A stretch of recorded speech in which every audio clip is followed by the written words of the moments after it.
हम नागरिक देवो भवः, नागरिक देवो भवः के जिस मंत्र के साथ आगे बढ़ रहे हैं, नेक्स्ट जनरेशन जीएसटी रिफॉर्म में इसकी साफ झलक दिखाई देती है।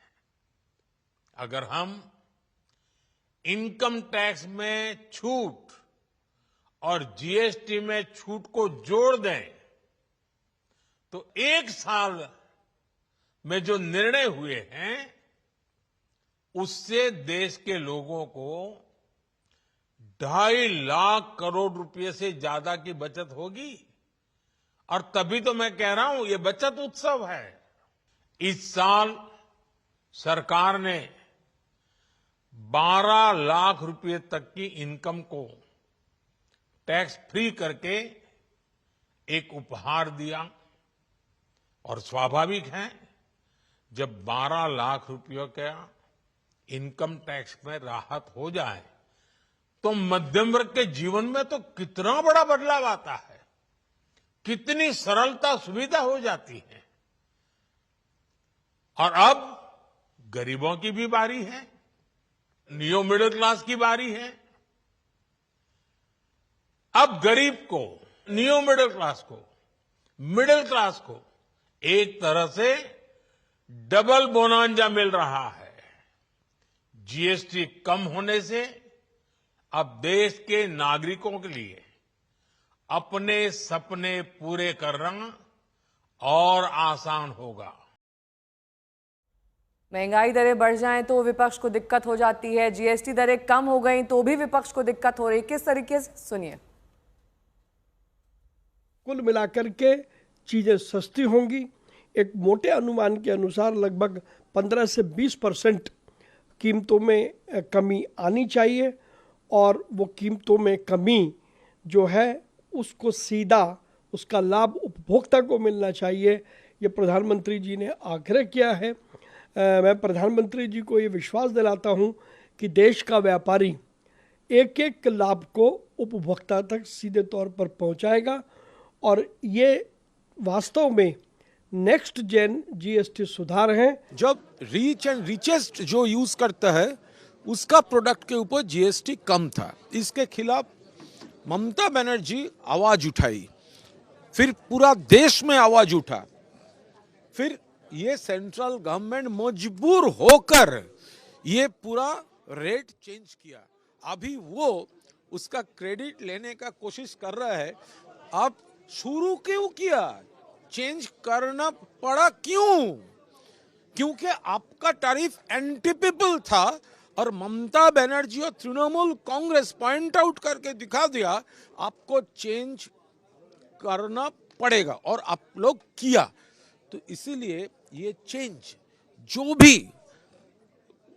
भी वो रिलीफ का बात है उसका क्रेडिट तो ममता बनर्जी और ऑल इंडिया तृणमूल कांग्रेस का है।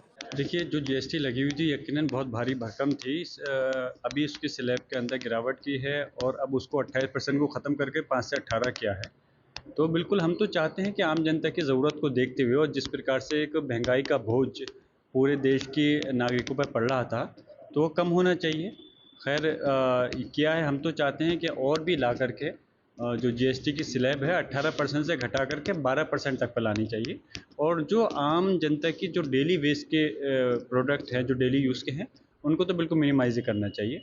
और क्योंकि सरकार किसी की भी हो उसका मकसद यही होना चाहिए कि जो जनहित के लिए जो भी बेहतर से बेहतर सुविधा दे सकते हैं वो मिलनी चाहिए। हमने टैक्स केवल बढ़ते हुए देखा है, घटते हुए केवल मोदी जी के राज में देख रहा है। एक साथ पूरे देश में टैक्स घटाया जाए ऐसा निर्णय आज तक इस देश के इतिहास में कभी कोई नहीं ले पाया। प्रधानमंत्री जी ने निर्णय लिया है और आत्मनिर्भर भारत और जीएसटी बचत उत्सव ये दोनों मिलकर भारत को जो विश्व की एक आर्थिक महाशक्ति बनाने का लक्ष्य प्रधानमंत्री जी ने दिया है उस दिशा में आगे बढ़ना सुनिश्चित है। और मुझे लगता है कि आज त्योहारों के साथ ये नवरात्रि और ये दिवाली और भी ज़्यादा खुशियों भरी होने वाली है, क्योंकि प्रधानमंत्री जी ने हर घर में, हर घर तक खुशियों की ये नई सौगात जीएसटी जो 2.0 उन्होंने शुरू किया, ये हर एक परिवार तक इसका लाभ पहुंचेगा। और अब जीएसटी दरों को लेकर क्रेडिट वॉर भी शुरू हो गया है। ऐसे लेकर पश्चिम बंगाल की मुख्यमंत्री ममता बनर्जी ने केंद्र सरकार को घेरा है। আর জিএসটির যে অ্যাডভান্টেজ আপনারা পাচ্ছেন, আমি চাই আপনারা আরো পান। তাতে রাজ্যের সব কেটে নিলেও আমার কিছু যায় আসে না, মানুষ সুফলটা পাক। আর ইন্স্যুরেন্স কোম্পানি যেন টাকা না বাড়ায়, প্রিমিয়াম যেন না বাড়ায়, এটা আমরা কিন্তু পরিষ্কার বলে দিয়েছি। কিন্তু তাই বলে আমরা কিছু বলছি না বলে, ভদ্রতা করছি বলে একতরফা টাকা যাবে আমাদের আর ক্রেডিট নেবে তোমরা, তা তো হবে না। ক্রেডিটটা রাজ্যের, ডিসক্রেডিটটা তোমাদের। তোমরা হিরেতে ট্যাক্স বসাওনি, জিরেতে বসিয়েছিলে। মানুষের প্রতিবাদ এখানে ক্যান্সারের ওষুধে বসিয়েছিলে, কিডনি ডায়ালিসিসে বসিয়েছিলে, অল एंटीबायोटिक्स जो तो ड्रग बसिए। और शेयर बाजार आज लाल निशान के साथ खुला है। सेंसेक्स और निफ्टी दोनों में ही गिरावट दर्ज की गई है। निफ्टी में तकरीबन 100 अंकों की गिरावट बताई जा रही है, वहीं सेंसेक्स में भी गिरावट दर्ज है। करीब 350 अंक सेंसेक्स में गिरावट है। तो दोनों लाल निशान के साथ खुले हैं।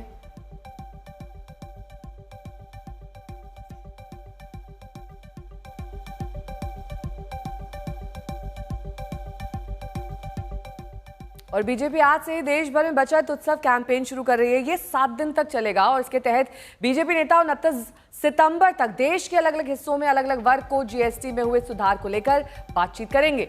दिल्ली में इसकी शुरुआत बीजेपी अध्यक्ष जेपी नड्डा करेंगे। नड्डा आज दोपहर 3:30 बजे दिल्ली के साउथ एक्सटेंशन के करीब अमर कॉलोनी मार्केट में लोकल दुकानदारों के साथ जीएसटी सेविंग फेस्टिवल पर बात करेंगे।